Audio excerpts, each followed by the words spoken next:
पड़ोसियों को नहीं देखना चाहिए, ख़ासकर डिफेंस के मामले में।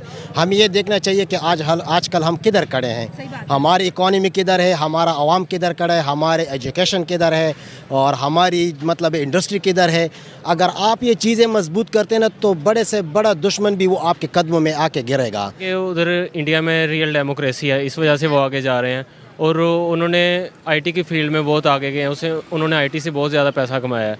इस यूट्यूब पे हम इंटरनेट पे जब जहाँ कहीं भी देखें इंडियंस ही हमें नज़र आते हैं। हमारे मुल्क में करप्शन तो इंडिया में भी एक लेवल की है, लेकिन वहाँ पे एक कंट्रोल्ड हैं चीज़ें और फिर उसमें उनकी इकॉनमी काफ़ी मजबूत हो गई है क्योंकि उनके पास इनकम के सोर्सेज ज़्यादा हैं।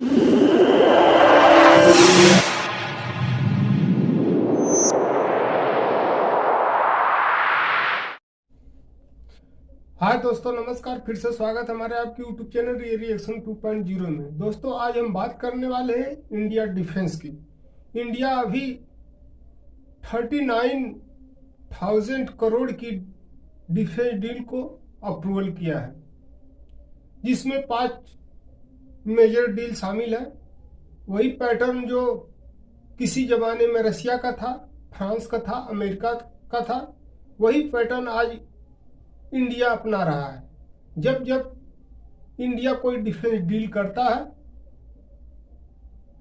तब तब चाइना और पाकिस्तान की चीखें निकल जाती है। तो आइए देखते हैं इस खबर पर इन जाहिलों गधों का रिएक्शन। वीडियो का ओरिजिनल लिंक डिस्क्रिप्शन में दिया गया है, वहां से आप वॉच कर सकते हैं। असल में बात यही है ना कि हमें पड़ोसियों को नहीं देखना चाहिए, ख़ासकर डिफेंस के मामले में। हमें ये देखना चाहिए कि आजकल हम किधर खड़े हैं, हमारी इकॉनमी किधर है, हमारा आवाम किधर खड़ा है, हमारे एजुकेशन किधर है और हमारी मतलब इंडस्ट्री किधर है। अगर आप ये चीज़ें मजबूत करते हैं ना तो बड़े से बड़ा दुश्मन भी वो आपके कदमों में आके गिरेगा। लेकिन बदकिस्मती से हम लोग दूसरे ममालिक को देखते हैं, असलहे की नुमाइश मतलब असलहे के दौड़ में देखते हैं, फ़ौज के दौड़ में देखते हैं, लेकिन ये नहीं देखते कि हम अपने मुल्क के लोगों की ज़िंदगी, उनका जो रहन सहन, जो हमें आजकल चैलेंजेस है माईशत के, इसके अलावा एजुकेशन सेक्टर तो बिल्कुल मतलब है बिल्कुल तबाह है।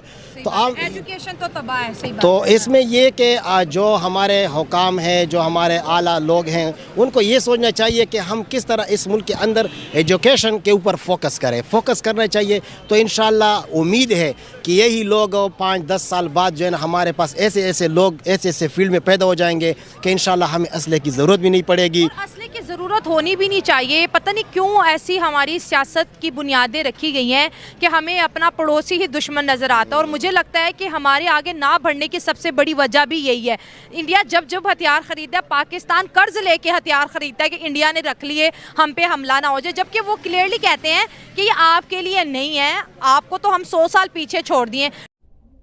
पहले तो मैं बता देना चाहता हूं पाकिस्तानियों को, तुम कहीं भारत के सामने किसी भी सेक्टर में किसी भी जगह नहीं टिक सकते। तुम भारत के दुश्मन नहीं हो। तुम कहते हो कि भारत मेरा दुश्मन है, लेकिन तुम भारत के दुश्मन नहीं हो। सबसे बड़ा दुश्मन तो चाइना है।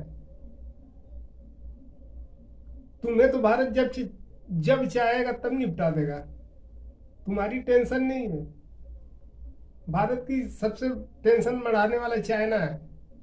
डॉक्टर एस जयशंकर, उनके फॉरेन मिनिस्टर का बयान सोशल मीडिया पे मौजूद है। Pakistan is an exceptional case for India. हम तो ये सिर्फ चाइना को टैकल करते हैं कि कल को चाइना हमारे बॉर्डर्स के अंदर घुसता है तो उसको मुंह की खानी पड़ेगी। मैडम, पहली बात ये है ना कि आपके साथ मिसाल है अफगानिस्तान का। उनके पास क्या है? कुछ भी नहीं है। सिर्फ एक चीज़ है, हम भी मुसलमान हैं, वो भी मुसलमान है, हमारे पास इस्लाम है, हमारे पास ईमान है। तो इतना अल्हम्दुलिल्लाह हम एक एटमी पावर मुल्क हैं। अच्छा। उससे बड़ा हथियार तो मेरे ख्याल में दुनिया में कहीं पे भी नहीं है। अगर आपके पास ये है तो इंशाअल्लाह ताला कोई आंख उठा के आपकी तरफ नहीं दे सकता। तो हमें ये 10, 15, 20 साल जो है ना हमें इस चीज़ पे सोचना चाहिए कि हाँ, वही बात है कि हम अपने मुल्क के लोगों की ज़िंदगी का मेयार किस तरह बुलंद कर सकते, बजाय असलहा लेना कोई बुरी बात नहीं है।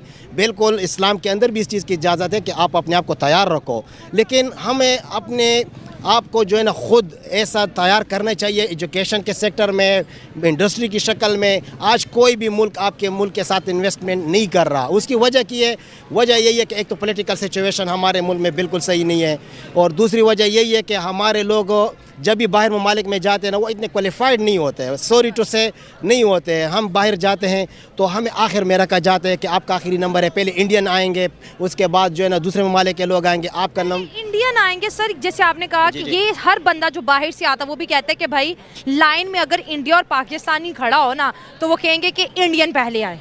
वो इंडियंस को देते हैं, उनका जो कॉन्फिडेंस है, जैसे आपने कहा हथियार खरीदना अच्छी बात है सर, हथियार भी खरीद रहे हैं, आर्मी भी स्ट्रॉन्ग कर रहे हैं, इकोनॉमी भी स्ट्रॉन्ग कर रहे हैं, एजुकेशन में अपने स्टूडेंट उन्होंने तैयार करके पूरी दुनिया में भेजे हुए हैं सर, पूरी दुनिया में। और हमें उनसे सीखने के बजाय हम हर दफ़ा यही कहते हैं कि लड़ेंगे। मतलब हम आप इतने बड़े मुल्क का मुकाबला कैसे कर सकते हैं? मैडम अगर इसको मैं वाइंड अप कर दूँ ना तो एक ही चीज़ है, वो है आपका एजुकेशन डिपार्टमेंट। जब तक आप उसको मजबूत नहीं करेंगे, आप पूरा पाकिस्तान असलहे से भर दो। इंडिया में रियल डेमोक्रेसी है, इस वजह से वो आगे जा रहे हैं। और उन्होंने आईटी की फील्ड में बहुत आगे गए हैं, उन्होंने आईटी से बहुत ज़्यादा पैसा कमाया है। इस यूट्यूब पे हम इंटरनेट पे जब जहाँ कहीं भी देखें इंडियंस ही हमें नज़र आते हैं ज़्यादातर नॉलेज देते हुए आईटी की फील्ड में। तो वो आईटी की फील्ड में बहुत ज़्यादा आगे हैं। इस तरह पेपाल वगैरह पाकिस्तान में नहीं है, उधर हैं, इस तरह की काफ़ी चीज़ें हैं। तो उन्होंने इस तरह पैसा जमा करके उन्होंने अपनी आवाम को गुर्बत की लकीर से नीचे लेके हैं, निकाला है। इंडिया की माशाल्लाह उनकी इकोनॉमी बड़ी मजबूत है। हम इंडिया से ही सेपरेट हुए हैं, लेकिन इंडिया ने अपनी इकोनॉमी को बहुत ज़्यादा इम्प्रूव किया है। इंडिया एक्चुअली मुल्क ही इतना बड़ा है, फिर उन्होंने एग्रीकल्चर रिफॉर्म्स दिए हैं अपने मुल्क में जो हमारे मुल्क में भी होने चाहिए।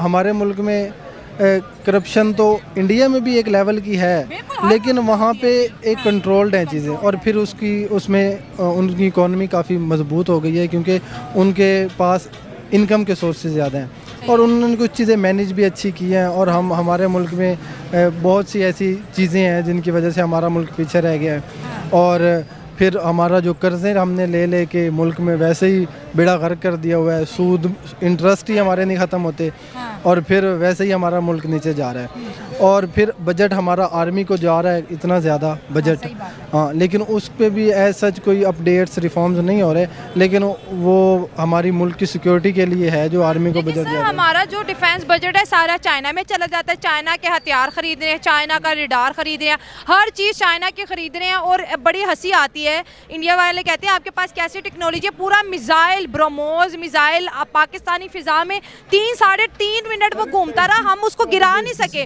और खबर ये आई थी कि इंडिया से शॉपर आया, शॉपिंग बैग आया, प्लास्टिक का बैग आया जो हवा में उड़ रहा है। हाँ जी बिल्कुल, ये तो क्वेश्चन मार्क है हमारे डिफेंस सिस्टम पे बिल्कुल।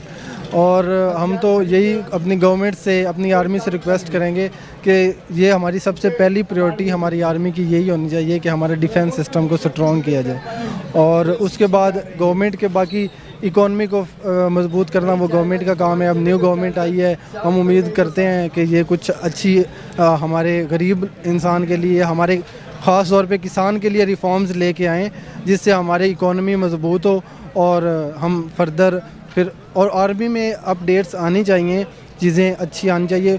अब डॉक्टर अब्दुल कदीर ख़ान ने काम किया, साइंटिस्ट, हमारे पास तो वो उस लेवल के साइंटिस्ट ही नहीं हम डेवलप कर पा रहे। अगर हमारे पास कोई स्टूडेंट्स रिसर्च करते हैं तो वो एट द एंड हम स्टूडेंट्स क्या सोच रहे होते हैं कि हमने यूरोप जाना है, क्योंकि हमें पाकिस्तान में कुछ उस लेवल की चीज़ें अपॉर्चुनिटीज़ ही नहीं मिल रही। तो सबसे मेन चीज़ तो ये है कि अगर एक हमारे पास लैब्स हों, स्टूडेंट्स को अपॉर्चुनिटीज़ दी जाएं ताकि वो यहाँ पे रिसर्च करें, हमारे अपने साइंटिस्ट हो और यहाँ पे हम न्यूक्लियर पे। दोस्तों वीडियो कैसी लगी आपको कमेंट जरूर करें। इन गधों के लिए, इन जाहिलों के लिए आपका भाई ऐसे ही जाहिल गधे पकड़ के लाता रहेगा आपके मनोरंजन के लिए। वीडियो को लाइक करें, शेयर करें, चैनल को सब्सक्राइब करें, बेल आइकन जरूर प्रेस करें ताकि हर वीडियो की नोटिफिकेशन आप तक पहुंचती रहे। मिलते हैं नेक्स्ट वीडियो में एक नए वीडियो के साथ, तब तक के लिए गुड बाय, नमस्कार, जय हिंद, जय श्री राम।